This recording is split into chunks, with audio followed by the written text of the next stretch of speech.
नमस्कार, आप देख रहे हैं आज तक। आपके साथ मैं हूं अंजना ओम कश्यप। स्पेशल रिपोर्ट में न्यूज रूम से आपका स्वागत है। आज फिर से संघ ने देश की जनसंख्या पर बम फोड़ दिया है। आरएसएस के सर कार्यवाह दत्तात्रेय होसबोले ने प्रयागराज में हिंदुओं के धर्म परिवर्तन को जनसंख्या से जोड़ दिया। होसबोले ने कहा है कि धर्मांतरण और घुसपैठ के चलते देश में जनसंख्या असंतुलन पैदा हो रहा है। इतना ही नहीं, होसबोले ने यह भी कह दिया है कि धर्मांतरण के चलते देश में हिंदुओं की आबादी घट रही है। ऐसे में धर्मांतरण रोधी कानून को सख्ती से लागू करने की अपील की है। प्रयागराज में आयोजित संघ के एक कार्यक्रम में दत्तात्रेय होसबोले ने देश में हिंदुओं की घटती आबादी को मुद्दा बनाया।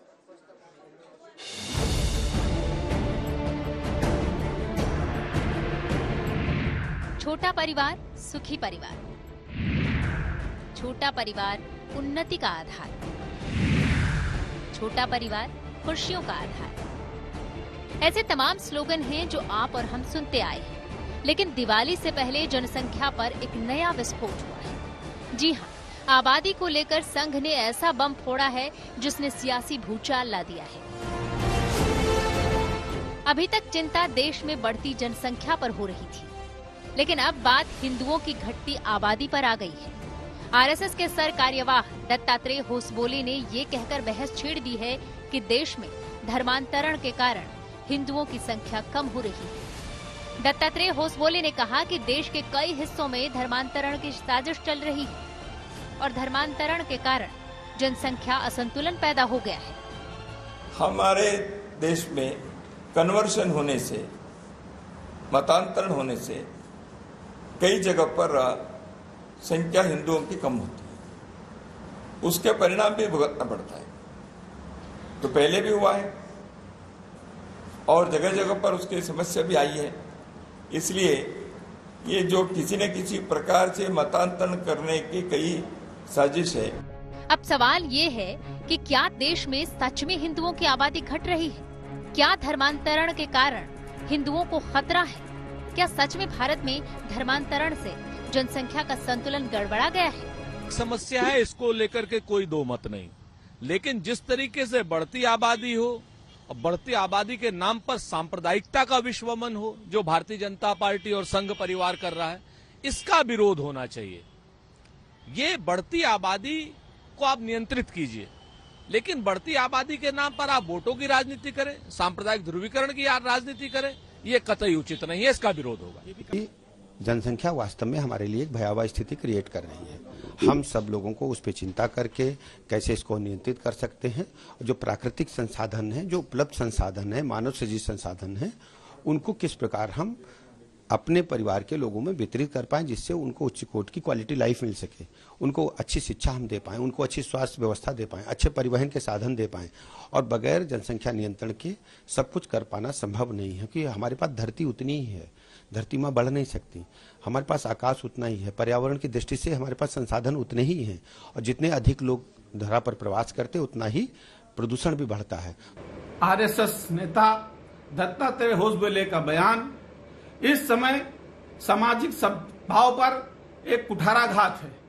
जब देश के 2 राज्यों में चुनाव है, उस समय समाज के एक बड़े वर्ग पर इस तरीके का बयान कि इनके द्वारा जनसंख्या का असंतुलन हो रहा है, ये निश्चित रूप से एक सामाजिक उन्माद को भड़काने का असफल प्रयास है। देश की जनता समझदार है और वो देश के सद्भाव को बरकरार रखेगी, लेकिन दत्तात्रेय होसबोले जी का ये बयान गैर संवैधानिक है। दरअसल संघ और बीजेपी के तमाम लोगों में कुछ खुलकर और कुछ इशारों में ये कहते आए हैं कि देश में मुस्लिम आबादी जनसंख्या वृद्धि और असंतुलन के लिए जिम्मेदार है। सिर्फ अभी नहीं, 1901 में अविभाजित भारत में आई आबादी की गणना पर भी ऐसे ही आरोप मुस्लिम नागरिकों पर लगे। लेकिन क्या अभी भी सच्चाई यही है? आइए आंकड़े देखते हैं। 1998-99 में दूसरे राष्ट्रीय परिवार स्वास्थ्य सर्वेक्षण के समय प्रजनन दर यानी एक महिला अपने जीवन काल में जितने बच्चे पैदा करती है, उस आधार पर हिंदुओं में 2.8 और मुसलमानों में 3.6 बच्चा प्रति महिला प्रजनन दर थी।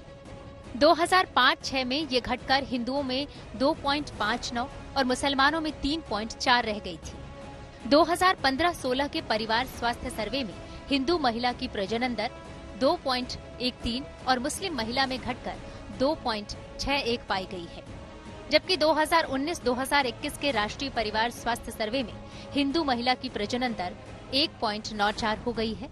मुस्लिम महिला की प्रजनन दर घटकर 2.36 हो गई है। ये 4 राष्ट्रीय सर्वे बताते हैं कि हाँ, ये तो सच है कि मुस्लिम महिलाएं अपने जीवन काल में हिंदू महिला के मुकाबले ज्यादा बच्चों को जन्म देती है। लेकिन सच्चाई ये भी है कि पिछली सदी के आखिरी दशक में जहां मुस्लिम महिलाएं औसत जीवन में 3.6 बच्चों को जन्म दे रही थी, वो औसत 2019-2021 तक घटकर 2.36 पर आ चुका है।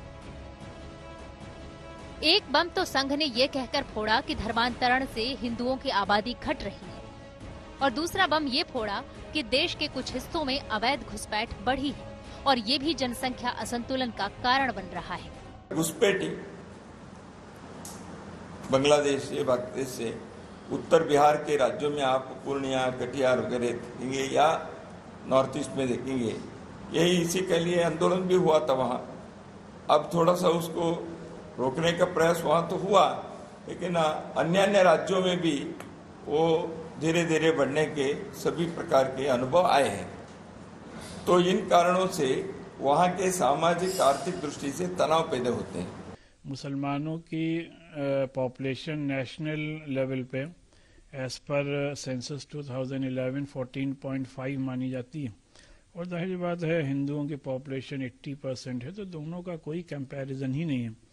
फिर जितने भी सेंसस रिपोर्ट आई हैं उनमें जो ग्रोथ रेट है वो मुसलमानों का बहुत हद तक घटा है, और अगर आप दूसरी कम्युनिटीज़ में देखें तो तमाम कम्युनिटीज़ में ग्रोथ रेट कम हुआ है, मगर परसेंटेज वाइज ग्रोथ रेट तमाम कम्युनिटीज़ के मुकाबले में एज पर सेंसस, ये कोई मेरी बात नहीं, ऑफिशियल फिगर है, उसके अकॉर्डिंगली मुसलमानों का ग्रोथ रेट मुसलसल कम हो रहा है। अब सवाल ये है कि क्या भारत को घुसपैठ से डरना चाहिए? आंकड़ों के मुताबिक भारत में बाहर से आकर बसने वालों में सबसे ज्यादा बांग्लादेश से 32 लाख, पाकिस्तान से 11 लाख, नेपाल से 5.4 लाख और श्रीलंका से 1.6 लाख आकर बसे हैं। लेकिन सच ये भी है कि जितने मुस्लिम भारत में बसने आ रहे हैं उससे ज्यादा बाहर जा रहे हैं। भारत से 35 लाख लोग यूएई गए हैं, पाकिस्तान में 20 लाख और अमेरिका में 20 लाख लोग बस गए। भारत की आबादी में मुस्लिमों की हिस्सेदारी भले ही 14.2% हो, देश से बाहर जाकर बसने वालों में उनका हिस्सा 27% है, जबकि आबादी में 79% शेयर रखने वाले हिंदुओं की बाहर जाने वालों में 45% हिस्सेदारी है। जनसंख्या बढ़ने से समस्या होगी, एक तरफ ये है, लेकिन लोगों के जनसंख्या बढ़ने से इस देश की एक संपत्ति भी है। अब युवक इस देश में है, इसलिए हम बहुत गर्व से कहते हैं भारत युवकों का देश है, युवाओं का देश है। क्या आने वाले 10, 20, 50 वर्षों के बाद देश बूढ़े लोगों का देश हो गया? तो जैसे दुनिया में कुछ देशों में यह अनुभव में आया, जापान में, चीन में वगैरह, तो हमारे देश ऐसे होना नहीं चाहिए। हर परिवार में बच्चों के सही विकास होने के लिए वह भी आवश्यक है कि वातावरण ऐसे बने। और मुझे दुख इस बात का है कि इनको ये ख्याल नहीं होता कि आपके अपने सरकार का डेटा क्या कहता है, आपका सेंसस क्या कहता है। सेंसस जो बताता है वो बिल्कुल उसका उल्टा बोलते हैं और एक पैनिक की भावना देश में पैदा करते हैं कि ऐसे लोगों की आबादी बढ़ रही है जिनकी आबादी नहीं बढ़नी चाहिए। ये नहीं सोचते कि जिनकी बढ़ भी रही है अगर, तो वो भी इस देश के नागरिक हैं। तो क्या परेशानी है भाई? पहली बात तो कोई इम्बैलेंस नहीं है, आपका सेंसस इम्बैलेंस नहीं बताता, तो आप इम्बैलेंस की बात क्यों करते हैं? और तो और दत्तात्रेय होसबोले ने ये भी कहा कि जनसंख्या असंतुलन के कारण ही कई देशों में विभाजन की नौबत आई है और भारत का विभाजन भी जनसंख्या असंतुलन के कारण हो चुका है। देश में जनसंख्या असंतुलन भी है और कई जगह पर इस असंतुलन के कारण देश के बाहर अन्य देशों में उस देश के विभाजित करने की नौबत भी आई। पिछले 50-100 वर्षों में ऐसी स्थिति भी आई है।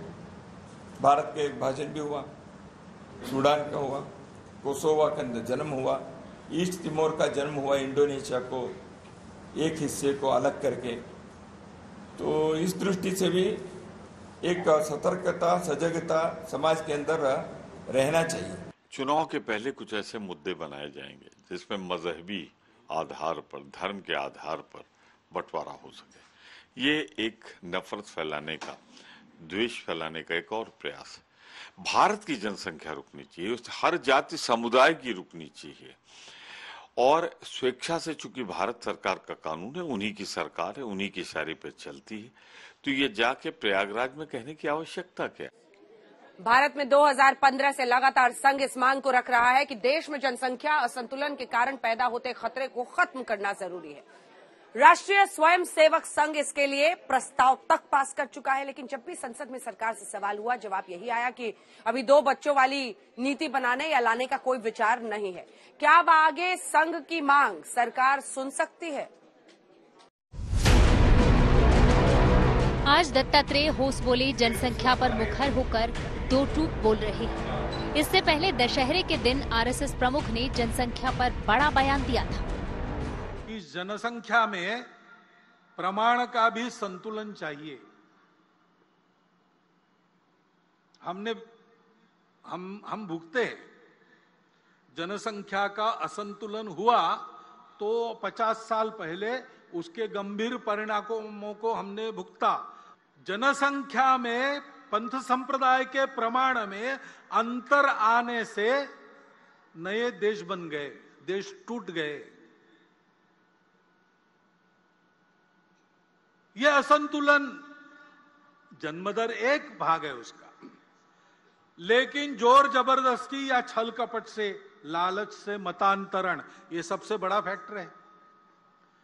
और जहां सीमा पार से घुसपैठ होती है, वहां घुसपैठ से भी ये होता है। उस संतुलन का भी ध्यान रखना देश हित की दृष्टि से अनिवार्य बात है। इसके बाद ओवैसी ने मोहन भागवत के बयान पर पलटवार किया और कहा कि मुसलमानों की आबादी नहीं बढ़ रही है, इस बारे में कोई चिंता न करें। हमारी आबादी घट रही है, मुसलमानों में TFR घट रही है। आप जानते हैं कि कौन 2 बच्चों को जन्म देने में अधिक अंतराल बनाए रखता है? मुसलमान बनाए रखते हैं। कंडोम का सबसे ज्यादा इस्तेमाल कौन कर रहा है? आपको सूचित करना चाहता हूं कि हम इसका उपयोग कर रहे हैं। मोहन भागवत इसके बारे में बात नहीं करेंगे। क्या कन्वर्जन से भारत को क्या ताल्लुक? मोहन भागवत साहब बताइए। मोहन भागवत साहब के क्या भारत का कोई रिलीजन है? भारत का कोई रिलीजन नहीं है। भारत सब रिलीजन को मानता ही है, भारत की खूबसूरती है। भारत का कोई रिलीजन है क्या? आप चाहते हैं कि भारत का एक रिलीजन हो जाए, आरएसएस चाहती कि भारत का एक रिलीजन हो, एक कल्चर, एक जबान हो। ये नहीं हो सकता। इसलिए नहीं हो सकता क्योंकि भारत एक मल्टी कल्चरल मुल्क रहा है और रहेगा। 2020 के आकलन के अनुसार भारत में करीब 100 करोड़ की आबादी हिंदुओं की। एक मोटे अनुमान के अनुसार 1947 के बाद हिंदुओं की आबादी 80 करोड़ से ज्यादा बढ़ी। आंकड़ा कहता है कि 1951 से लेकर 2020 तक लगभग हर साल औसतन हिंदू आबादी 1 करोड़ से ज्यादा बढ़ी है। दूसरी ओर मुस्लिम आबादी की बढ़ोतरी का दर सालाना 25 लाख है। ये तो तब है जब मुस्लिमों की जनसंख्या वृद्धि दर हिंदुओं के मुकाबले 2 गुनी है। आरएसएस नेता दत्तात्रेय होसबोले के बयान ने उत्तर प्रदेश में जनसंख्या नियंत्रण की चर्चा के बीच एक बार फिर से राजनीति को गर्म कर दिया है। कांग्रेस जहां इसको सांप्रदायिकता का आरोप लगा रही है, तो वहीं सीधे तौर पर मौलानाओं का मानना है कि कहीं ना कहीं मुसलमानों की तादाद में गिरावट आई है और इस बयान के मायने सही नहीं है। साफ है कि प्रदेश में पहले से ही जनसंख्या नियंत्रण को लेकर के चर्चा जोरों पर रही, लेकिन अब दत्तात्रेय होसबोले के इस बयान को लेकर के भी प्रदेश में एक बार फिर से सियासत शुरू होती नजर आती है। लखनऊ से कैमरामैन रोहित कांत के साथ अभिषेक मिश्रा, आज तक। जनसंख्या को लेकर बड़ी बहस चल रही है। संघ ने मुद्दा उठाया है, लेकिन अब हम आपको पूर्व मुख्य चुनाव आयुक्त एसवाई कुरैशी का एक्सक्लूसिव इंटरव्यू दिखाने जा रहे हैं। हम आपको बता दें, जनसंख्या के मुद्दे पर एसवाई कुरैशी ने आरएसएस प्रमुख मोहन भागवत से मुलाकात की थी। आइए सुनते हैं जनसंख्या के बारे में उनका क्या कहना है। तो मेरे साथ इस समय पूर्व मुख्य चुनाव आयुक्त एसवाई कुरैशी, और ये वही शख्स है जिनकी किताब में जनसंख्या के आंकड़ों के साथ साथ वो ब्यौरा भी है कि पिछले कुछ दशकों में वाकई क्या असंतुलन वोटर लिस्ट में देखने को मिला है। तो कुरैशी साहब, सबसे पहले प्रतिक्रिया आपकी होसबोले साहब के उस बयान पर, और वो इस परिप्रेक्ष्य में कि आप ज्यादा समय नहीं हुआ है आरएसएस के जो सबसे बड़े नेता हैं मोहन भागवत से मिलने भी गए थे। जी, हमने भागवत जी को अपनी एक किताब दी थी और मैंने बताया भी था कि जो पॉपुलेशन के बारे में बहुत सारी बातें की जाती हैं, उनमें कई मिथ हैं। तो सबसे पहले तो ये कि मुसलमान बहुत ज़्यादा बच्चे पैदा करते हैं और तकरीबन ये इम्प्रेशन दिया जाता है कि अगर किसी हिंदू परिवार के 2 बच्चे हैं तो मुसलमान के 10 बच्चे हैं। तो मैंने उनको बताया था कि आप ही की भारत सरकार का data national family health survey 1991-92 में जो उसमें उन्होंने दिखाया कि गैप वाज ओनली एक बच्चे का गैप था टोटल फर्टिलिटी रेट में 1.1 टू बी प्रिसाइज। अब वो भी घट के 0.3 पे आ गया। और वो कैसे हुआ? क्योंकि मुसलमान बहुत तेजी से फैमिली प्लानिंग अडॉप्ट कर रहे हैं, हिंदुओं से ज्यादा तेजी से फैमिली प्लानिंग अडॉप्ट कर रहे हैं, इसी वजह से वो गैप कम हो रहा है। तो इसलिए वो फैक्टर तो गलत। दूसरे ये इंप्रेशन दिया जाता था कि मुसलमान कई बीवियां करते हैं, कई शादियां करते हैं ताकि आप पॉपुलेशन बढ़ाएं। वो भी मैंने उनको बताया कि वो बिल्कुल गलत है, क्योंकि हिंदुस्तान में एक तो पॉलीगेमी हर कम्युनिटी में थोड़ी बहुत है, तो वो लेकिन वो मामूली सी है। और सबसे कम पॉलीगेमी यानी 1 से ज्यादा बीवियां मुसलमानों की हैं। भारत सरकार की स्टडी, मेरी नहीं, भारत सरकार की। अच्छा, और इन एनी केस जो एक चीज इंपॉर्टेंट चीज समझने की है कि हिंदुस्तान में लार्ज स्केल पे पॉलीगेमी तो संभव ही नहीं है। वो कैसे? क्योंकि एक होता है जेंडर रेशियो का एक कॉन्सेप्ट है कि 1000 बच्चों मर्दों के मुकाबले में कितनी औरतें हैं हिंदुस्तान में। तो लेटेस्ट जो सेंसस हुआ था 2011 का, उसके मुताबिक 1000 मर्दों के मुकाबले में 940 औरतें हैं। और अब बात उस तारीफ की जिसकी चर्चा पूरे दिन होती रही। आज माफिया अतीक अहमद ने उत्तर प्रदेश के मुख्यमंत्री योगी आदित्यनाथ को ईमानदार और बहादुर बताया। सीएम योगी की तारीफ के मतलब क्या है? क्या अतीक अहमद ने बुलडोजर के डर से या फिर गाड़ी पलटने के खौफ के चलते तारीफ की है? क्या है अतीक के भय और योगी की जय की पूरी कहानी? देखिए।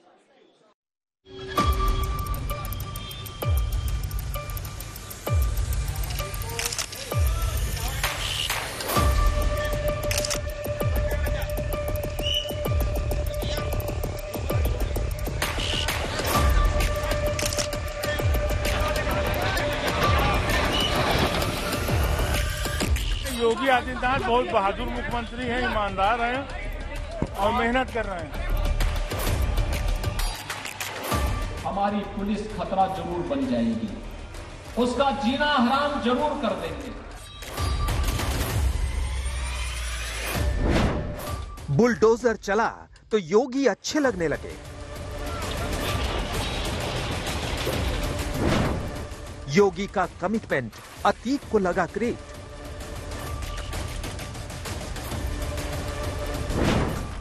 बुलडोजर का डर या गाड़ी पलटने का खौफ?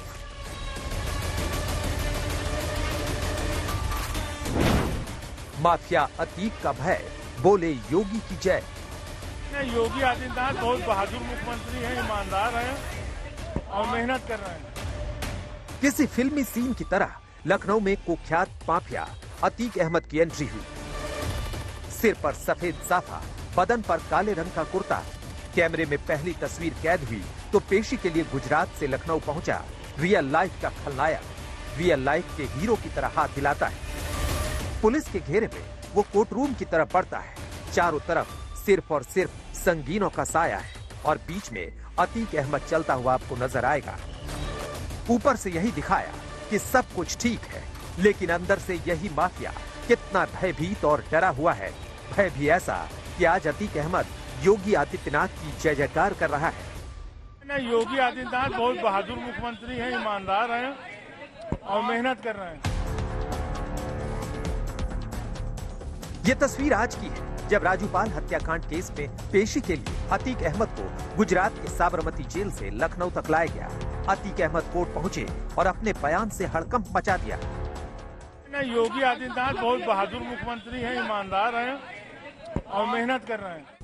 आज अतीक के बोल बदले हुए हैं, वरना एक वक्त में अतीक की जुबान कुछ और ही बोलती थी।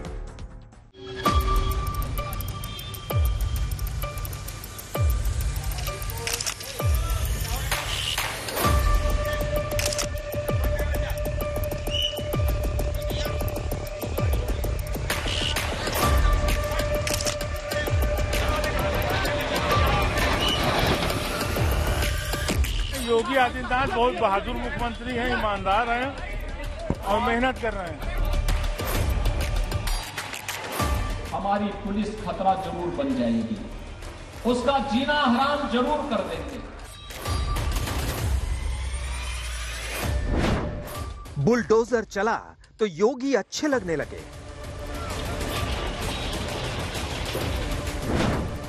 योगी का कमिटमेंट अतीक को लगा ग्रेट।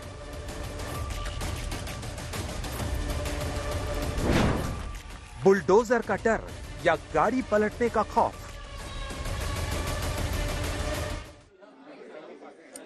और अब बात जरा दिवाली पर पटाखों की करते हैं। पटाखों पर बैन। इस बार दिल्ली वालों को बिना पटाखों की दिवाली मनानी होगी। दिल्ली सरकार ने पटाखों पर बैन लगा दिया है। दिल्ली सरकार के फैसले के खिलाफ मामला सुप्रीम कोर्ट तक पहुंचा, लेकिन राहत नहीं मिली। बीजेपी दिल्ली सरकार के निर्णय पर सवाल खड़े कर रही है, पूछ रही है पराली पर बैन नहीं, लेकिन पटाखों पर बैन। हिंदू धर्म की आस्था पर चोट है ये। दिल्ली में तो इस दिवाली बिना आतिशबाजी वाली होगी, लेकिन पटाखों को लेकर देश भर की स्थिति है क्या, आपको बताते हैं। देश की राजधानी दिल्ली में 1 जनवरी 2023 तक पटाखों की बिक्री और इस्तेमाल पर रोक है। पंजाब में दिवाली के दिन सिर्फ 2 घंटे के लिए पटाखों के इस्तेमाल की अनुमति है। हरियाणा में सिर्फ ग्रीन पटाखों की बिक्री और इस्तेमाल की इजाजत दी गई है। पश्चिम बंगाल में भी हरियाणा की तरह सिर्फ ग्रीन पटाखों के इस्तेमाल की अनुमति दी गई है। तमिलनाडु में भी दिवाली के दिन 2 घंटों के लिए पटाखों के इस्तेमाल की अनुमति होगी। उत्तर प्रदेश, यहाँ पर पटाखों के बेचने पर सख्ती है, जबकि इस्तेमाल पर कोई प्रतिबंध नहीं है। महाराष्ट्र में भी पटाखों पर कोई रोक नहीं है। दिल्ली में पटाखों के रोक को लेकर सियासी पारा हाई। इसमें 2 तरह का है। एक तो है पटाखे जलाने का, तो अगर कहीं भी पटाखा जलता है तो वो गैर कानूनी है। उसको जो है जलाने पर जो आईपीसी की धारा है 268, उसके तहत ये कार्रवाई करेंगे, जिसमें 200 रुपए का जुर्माना है और 6 महीने तक का जेल का प्रावधान है। अगर पटाखे फोड़ते हैं दिवाली की रात कोई, तो फिर जेल भी जाना पड़ सकता है उस एक्ट के तहत। दूसरा जो है कि जो लोग पटाखों का उत्पादन कर रहे हैं या गोदामों में रखे हुए हैं या फिर बिक्री कर रहे हैं चोरी छिपे, तो उन लोगों पे भी वहाँ पे जहाँ मेन इस तरह के जो सेंटर्स हैं वहाँ पे भी पुलिस ने जो है चेक करना शुरू कर दिया है, टीमों में चेक करना शुरू कर दिया है।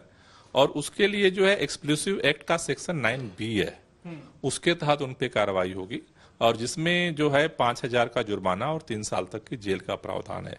क्या हिंदुओं के त्योहार दिवाली पर ही सब कुछ ऐसा होगा? और आज जब आपके मंत्री, खुद के मंत्री पटाखे जला रहे हैं, तो उससे क्या ऑक्सीजन निकल रहा है? उससे प्रदूषण तो हो नहीं रहा होगा, क्योंकि वो तो आपके पटाखे हैं, आम आदमी पार्टी के द्वारा फोड़े गए पटाखे हैं, इसलिए उनसे प्रदूषण नहीं निकलेगा।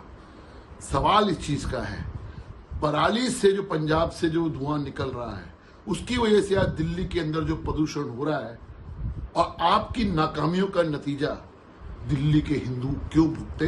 सवाल ये है। बहरहाल दिवाली और पटाखों को लेकर सियासत तेज है, लेकिन दूसरी तरफ अब हम आपकी बातचीत सुनाने वाले हैं आपको एक ऐसे शख्स से जो सोशल मीडिया पर खूब वायरल हुआ और वहीं से उसकी आफत की कहानी शुरू हुई। श्रीकांत त्यागी, वही गालीबाज शख्स जिसको लेकर पूरा बवाल सोशल मीडिया पर चला और उसके बाद वो जेल पहुंचा, अब बाहर निकला है। बातचीत सुनो। श्रीकांत जी, आज आप आगे हैं, क्या कहेंगे पहले समाज के लिए, कैसा लग रहा है? जी इसमें समाज सर्वोपरि है। समाज ने जो हमने समाज में अपने काम किया, अपने लोगों में काम किया, उन्होंने हमारा साथ देने का काम किया, और उनका साथ देना मेरे लिए भगवान का साथ देने बराबर है। आप समाज आपके साथ खड़ा रहा है, समाज पूरा और सोसाइटी वाले ये भी कह रहे थे कि हम श्रीकांत को नहीं रहने देंगे, डीएम के। आप कहाँ जाएंगे? आप हमारे साथ कहाँ जा रहे हैं? आप कहाँ जा रहे हैं? ओमेक्स जा रहे हैं। तो चलिए, पहले गाली गलौज की वजह से वो चर्चा में रहे और अब जाति की राजनीति करते हुए अपने समाज के लोगों के पीछे होने की बात कर रहे हैं। इस बुलेटिन में इतना ही। देश दुनिया की बाकी खबरों के लिए आप देखते रहिए आज तक।